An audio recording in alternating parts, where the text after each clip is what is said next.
Hema committee report ഉടൻ പുറത്തേക്ക്. സ്വകാര്യതയെ ബാധിക്കുന്ന വിവരങ്ങൾ ഒഴിവാക്കിയാണ് റിപ്പോർട്ട് പുറത്തുവിടുക. റിപ്പോർട്ട് പുറത്തുവിടരുതെന്നാവശ്യപ്പെട്ട് നടി രഞ്ജിനി ഹൈക്കോടതിയിൽ നൽകിയ ഹർജിയിൽ സ്റ്റേ ഇല്ല. വിവരങ്ങളുമായി തിരുവനന്തപുരത്ത് നിന്നും ഡി ബിനോയ് ചേരുന്നുണ്ട്. ബിനോയ്, കേരളം മുഴുവൻ കാത്തിരിക്കുന്നത് ആ ഹേമ കമ്മിറ്റി റിപ്പോർട്ടിൽ എന്താണ് ഉള്ളതെന്നാണ്. എല്ലാ നിയമ നടപടികളും അവസാനിച്ചിരിക്കുന്നു. അല്പസമയത്തിനകം റിപ്പോർട്ട് പുറത്തുവരും. കൂടുതൽ വിവരങ്ങൾ എങ്ങനെയാണ്?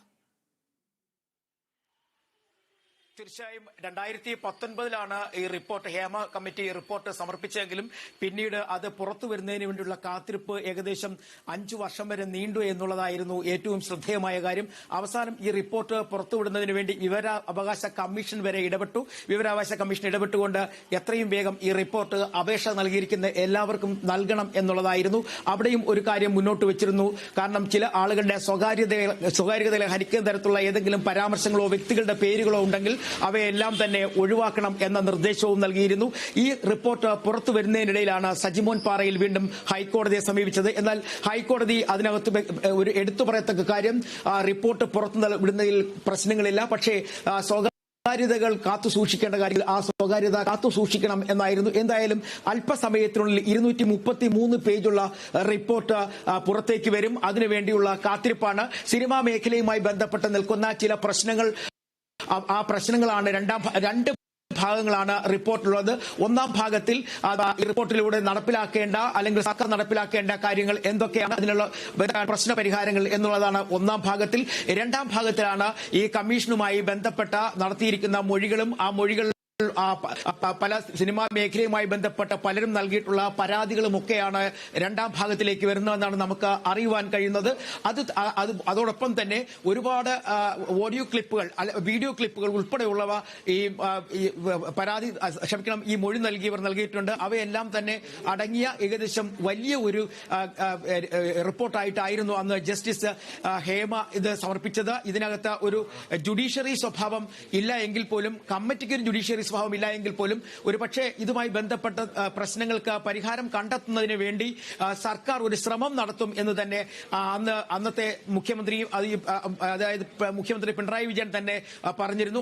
അതിന്റെയൊക്കെ അടിസ്ഥാനത്തിൽ ഈ റിപ്പോർട്ട് പുറത്തു വരാതിരിക്കുന്നതിന് വേണ്ടി ആരാണ് ഇതിൽ ഇടപെട്ടത്, അല്ലെങ്കിൽ അവര് ഇടപെട്ടതിന്റെ പിന്നിലുള്ള ഗൂഢലക്ഷ്യം എന്തായിരുന്നു എന്നുള്ളതാണ് ഇപ്പോഴെല്ലാവരും കാത്തിരിക്കുന്നത്. കാരണം വളരെ പെട്ടെന്നായിരുന്നു സിനിമാ നടി രഞ്ജിനി രംഗത്തേക്ക് എത്തിയത്. കഴിഞ്ഞ ശനിയാഴ്ച എത്തി വീണ്ടും ഈ റിപ്പോർട്ട് പുറത്തുവിടുന്നതിനെതിരെ അവർ കോടതിയെ സമീപിക്കുകയായിരുന്നു. കാരണം അവർ മൊഴി നൽകിയവരുടെ കൂട്ടത്തിലുണ്ടെന്നും അവർ പറഞ്ഞ മൊഴി കൃത്യമായാണോ അതിനകത്ത് രേഖപ്പെടുത്തിയിരിക്കുന്നത്, അതുമായി ബന്ധപ്പെട്ട് ചില ആശങ്കകളുണ്ട്. ആ ആശങ്കകൾ പരിഹരിക്കുന്നതിന്റെ ഭാഗമായി റിപ്പോർട്ട് പുറത്തുവിടുന്നതിൽ നിന്നും തന്റെ കാര്യങ്ങൾ കൂടി കേൾക്കണം എന്നുള്ളൊരു കാര്യമാണ് മുന്നോട്ട് വെച്ചത്. അത് ഇന്ന് കോടതി തള്ളിയിരിക്കുന്നു. അത് പിന്നീട് സിംഗിൾ ബെഞ്ചിലേക്ക് വന്നുവെങ്കിലും സിംഗിൾ ബെഞ്ചും അതേ ആവശ്യം തന്നെ വീണ്ടും തള്ളിയിരിക്കുന്നു. ആ സാഹചര്യത്തിലാണ് ഇപ്പോൾ ഹേമ കമ്മിറ്റി റിപ്പോർട്ട് പുറത്തേക്ക് വരുന്നത്. 233 പേജുള്ള റിപ്പോർട്ട് പുറത്തു വരുമ്പോൾ അതിനകത്ത് കേരളം കാത്തിരിക്കുന്നത് എന്തൊക്കെയാണ്, അല്ലെങ്കിൽ റിപ്പോർട്ടുമായി ബന്ധപ്പെട്ട് എന്തൊക്കെയാണ് പുറത്തു വരാനുള്ളത് എന്നുള്ളതായിരുന്നു. അന്ന് നൽകിയ സിനിമ കോൺക്ലേവ്, വിമൻ കോൺക്ലേവുമായി ബന്ധപ്പെട്ട ഭാരവാഹികൾ അന്ന് പറഞ്ഞിരുന്ന ഒരു കാര്യമുണ്ടായിരുന്നു. ഈ സിനിമാ മേഖലയിൽ ഉണ്ടായിരിക്കുന്ന പ്രശ്നങ്ങൾ, പ്രതിസന്ധികൾ പരിഹരിക്കുന്നതിന് വ്യക്തമായ ഒരു പഠനം അല്ലെങ്കിൽ ഒരു അന്വേഷണം ആവശ്യമാണ് എന്ന് അന്ന് പറഞ്ഞിരുന്നു. അതിന്റെയൊക്കെ അടിസ്ഥാനത്തിലാണ് ഇത്തരത്തിൽ ഒരു റിപ്പോർട്ട് തയ്യാറാക്കാൻ സർക്കാർ തയ്യാറാകുന്നത് എന്നുള്ളതായിരുന്നു ഏറ്റവും വലിയ പ്രത്യേകത. ഈ റിപ്പോർട്ടിന് മലയാള സിനിമയിലെ ഉള്ള വിശദമായ കാര്യങ്ങൾ പുറത്തേക്ക് വന്നുകൊണ്ടിരിക്കുന്നതാണ്. നമുക്കറിയാം, 4.5 വർഷത്തിന്റെ കാത്തിരിപ്പിന് ശേഷമാണ് റിപ്പോർട്ട് പുറത്തേക്ക് വരുന്നത്. മലയാള സിനിമയിൽ കാസ്റ്റിംഗ് കൗച്ച്, വഴിവിട്ട കാര്യങ്ങൾ ചെയ്യാൻ സംവിധായകർ ഒപ്പം തന്നെ നിർമ്മാതാക്കൾ നിർബന്ധിക്കുന്നു എന്ന തരത്തിൽ ആ റിപ്പോർട്ടിൽ പരാമർശമുണ്ട്. വിട്ടുവീഴ്ചകൾക്ക് തയ്യാറാകണമെന്ന് ആവശ്യപ്പെടുന്ന ഈ മൊഴികളുണ്ട്. അവസരം കിട്ടാൻ വിട്ടുവീഴ്ചയ്ക്ക് തയ്യാറാകണം തുടങ്ങിയവയൊക്കെ തന്നെ റിപ്പോർട്ടിൽ ഉണ്ടായിട്ടാണ് നമുക്കിപ്പോൾ വ്യക്തമാകുന്ന വിവരങ്ങൾ. എന്തായാലും വളരെ ഞെട്ടിപ്പിക്കുന്ന കാര്യങ്ങൾ ആ റിപ്പോർട്ടിലൂടെ പുറത്തേക്ക് വന്നിരിക്കുന്നു. മലയാള സിനിമയിൽ കാസ്റ്റിംഗ് കൗച്ച്, അതായത് പലപ്പോഴും ചൂഷണത്തിന് വിധേയരാകുന്നു, മലയാള സിനിമയിലെ നടിമാർ ചൂഷണത്തിന് വിധേയരാകുന്നു എന്ന് പ്രത്യക്ഷത്തിൽ സൂചിപ്പിക്കുന്ന വരികളാണ് ഇതിലൂടെ പുറത്തേക്ക് വരുന്നത്.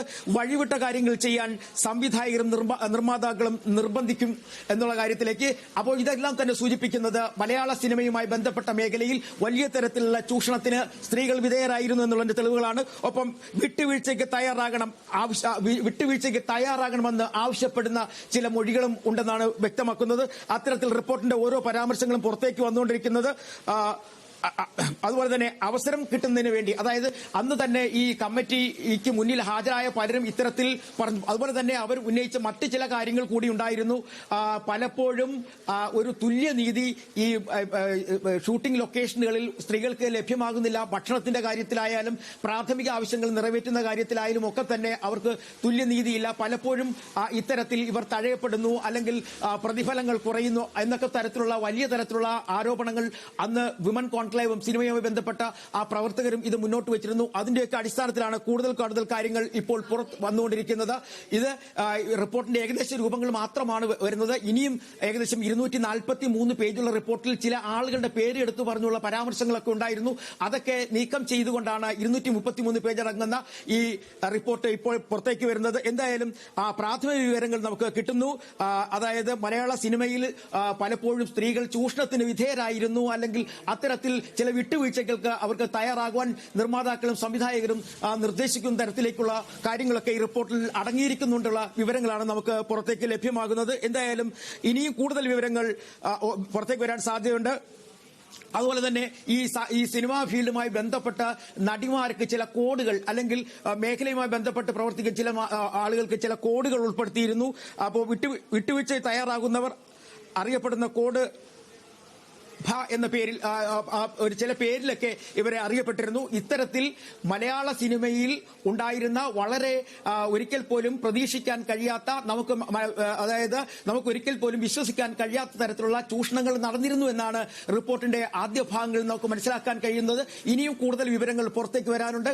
233 പേജുള്ള റിപ്പോർട്ടാണ് പുറത്ത് വരുന്നത്. എന്തായാലും ഒരു കാര്യം ഉറപ്പായിരിക്കുന്നു, സിനിമാ ഫീൽഡുമായി ബന്ധപ്പെട്ട മേഖലയിൽ വലിയ തരത്തിൽ സ്ത്രീകൾ ചൂഷണത്തിന് വിധേയരായിട്ടുണ്ട് എന്ന തരത്തിലേക്കാണ് ഇപ്പോൾ കാര്യങ്ങൾ റിപ്പോർട്ടിൽ രേഖപ്പെടുത്തിയിരുന്നത്. കാരണം ജസ്റ്റിൻ ഹേമ മാത്രം അല്ലായിരുന്നു, മലയാളത്തിലെ പ്രമുഖ നടിയായിരുന്ന ശാരദ ഉണ്ടായിരുന്നു. ഒപ്പം ഏറ്റവും നിയമരംഗത്തും ഒപ്പം തന്നെ ഭരണരംഗത്തും തന്റെ പ്രാവീണ്യം തെളിയിച്ചിരുന്ന KB വത്സലകുമാരി എന്ന IAS ഉദ്യോഗസ്ഥ ഇവർ 3 പേരടങ്ങിയ ഒരു സംഘമാണ് ഏകദേശം 2.5 വർഷക്കാലം സമയമെടുത്തുകൊണ്ട് ഇത്തരത്തിൽ ഒരു റിപ്പോർട്ട് തയ്യാറാക്കി 2019 സംസ്ഥാന സർക്കാരിന് നൽകിയത്. പിന്നീട് അതായത് നടിയെ ആക്രമിച്ച സംഭവവുമായി ബന്ധപ്പെട്ടായിരുന്നു അന്ന് വലിയ തരത്തിൽ പ്രതിഷേധമുണ്ടായി. ആ പ്രതിഷേധത്തിന്റെയൊക്കെ ഭാഗമായിട്ടാണ് ഇത്തരത്തിലൊരു റിപ്പോർട്ടിലേക്ക്, അല്ലെങ്കിൽ ഇത്തരം ഒരു ആവശ്യം മലയാള സിനിമയുമായി ബന്ധപ്പെട്ട് പ്രവർത്തിക്കുന്ന സ്ത്രീകൾ മുന്നോട്ട് വെച്ചതും, അല്ലെങ്കിൽ ഒരു കൂട്ടായ്മ മുന്നോട്ട് വെച്ചത്. ആ കൂട്ടായ്മയുടെ ആവശ്യം അന്ന് സർക്കാർ അംഗീകരിക്കുകയായിരുന്നു. അതിന്റെ അടിസ്ഥാനത്തിലാണ് ഇപ്പോൾ ഇത്തരത്തിലൊരു റിപ്പോർട്ട് വരുന്നതും ആ റിപ്പോർട്ട് എന്തായാലും പുറത്തേക്ക് വന്നുകൊണ്ടിരിക്കുന്നതും. കൂടുതൽ വിവരങ്ങൾ നമുക്ക് അല്പസമയത്തിൽ തന്നെ ലഭ്യമാകും. അതായത് സിനിമാ മേഖലയിലുള്ള സ്ത്രീകൾ വ്യാപകമായ തരത്തിൽ, അതായത് റിപ്പോർട്ടിൽ സിനിമാ മേഖല സ്ത്രീകൾ നേരിട്ടത് വ്യാപകമായ ലൈംഗിക ചൂഷണം, അത് എല്ലാവരുടെയും കാര്യത്തിലല്ല, ചില സ്ത്രീകൾക്ക് അത്തരത്തിലൊരു ചൂഷണത്തിന് വിധേയരാകേണ്ടി വന്നിട്ടുണ്ട് എന്ന തരത്തിൽ സൂചനകൾ റിപ്പോർട്ടിലുണ്ട്. റിപ്പോർട്ടിന്റെ കുറെ ഇപ്പോൾ നൽകി തുടങ്ങുന്ന വിവരങ്ങൾ മാത്രമാണ് നമുക്ക് ലഭ്യമാകുന്നത്. ഇതിന്റെ കൂടുതൽ വിവരങ്ങൾ അല്പം സമയത്തിനുള്ളിൽ തന്നെ കാണാം. സെറ്റിൽ ഇടനിലക്കാരുടെ പ്രവർത്തനം വ്യാപകം, അതാണ് ഏറ്റവും എടുത്തു പറയത്തക്ക കാര്യം. സിനിമാ മേഖലയുമായി ബന്ധപ്പെട്ട സിനിമാ സെറ്റിൽ വലിയ തരത്തിലുള്ള ഇടനിലക്കാർ, അതായത് ഈ സ്ത്രീകളെ ചൂഷണം ചെയ്യുന്ന തരത്തിലേക്കുള്ള നീക്കങ്ങൾക്ക് വേണ്ടി ഇടനിലക്കാരായി പ്രവർത്തിക്കുന്ന ചില ആളുകളുണ്ടായിരുന്നു. അങ്ങനെ സിനിമാ മേഖലയുമായി ബന്ധപ്പെട്ട ഒരുപാട് വിഷയങ്ങൾ ഇങ്ങനെ പുറത്തേക്ക് വന്നുകൊണ്ടിരിക്കുന്നു. എന്തായാലും ഇതൊക്കെ ആയിരിക്കാം ഒരു പക്ഷേ ഈ റിപ്പോർട്ട് പുറത്തേക്ക് വരരുത്, അല്ലെങ്കിൽ വരാൻ പാടില്ല എന്ന തരത്തിൽ ചിലർ ചിന്തിക്കുകയും അതിനുവേണ്ടി അവസാന നിമിഷം വരെയും കോടതിക്ക് മുന്നിൽ പോരാടിയതെന്ന് നമുക്ക് മനസ്സിലാവുന്നു. എന്തായാലും റിപ്പോർട്ടിന്റെ പരാമർശങ്ങൾ ഓരോന്നോരോന്നായി പുറത്തു വരുന്നു. ആ റിപ്പോർട്ടിൽ അല്ലെങ്കിൽ ഈ പ്രതീക്ഷിച്ചിരുന്നത് പോലെ തന്നെ ചൂഷണത്തിന് മലയാള സിനിമയിലെ പല സ്ത്രീകളും വിധേയരായിട്ടുണ്ട് എന്ന തരത്തിലേക്കാണ് റിപ്പോർട്ടിന്റെ സൂചനകൾ. ഒപ്പം വലിയ തരത്തിലുള്ള ലൈംഗിക ചൂഷണത്തിന് സിനിമാ മേഖലയുമായി ബന്ധപ്പെട്ട ചില സ്ത്രീകൾക്ക് വിധേയരാകേണ്ടി വന്നിട്ടുണ്ട് എന്ന തരത്തിലും റിപ്പോർട്ടിൽ സൂചനകളുണ്ട്. എന്തായാലും അല്പസമയത്തിനുള്ളിൽ തന്നെ റിപ്പോർട്ടിന്റെ പൂർണ്ണമായ വിവരം പുറത്തേക്ക് വരും.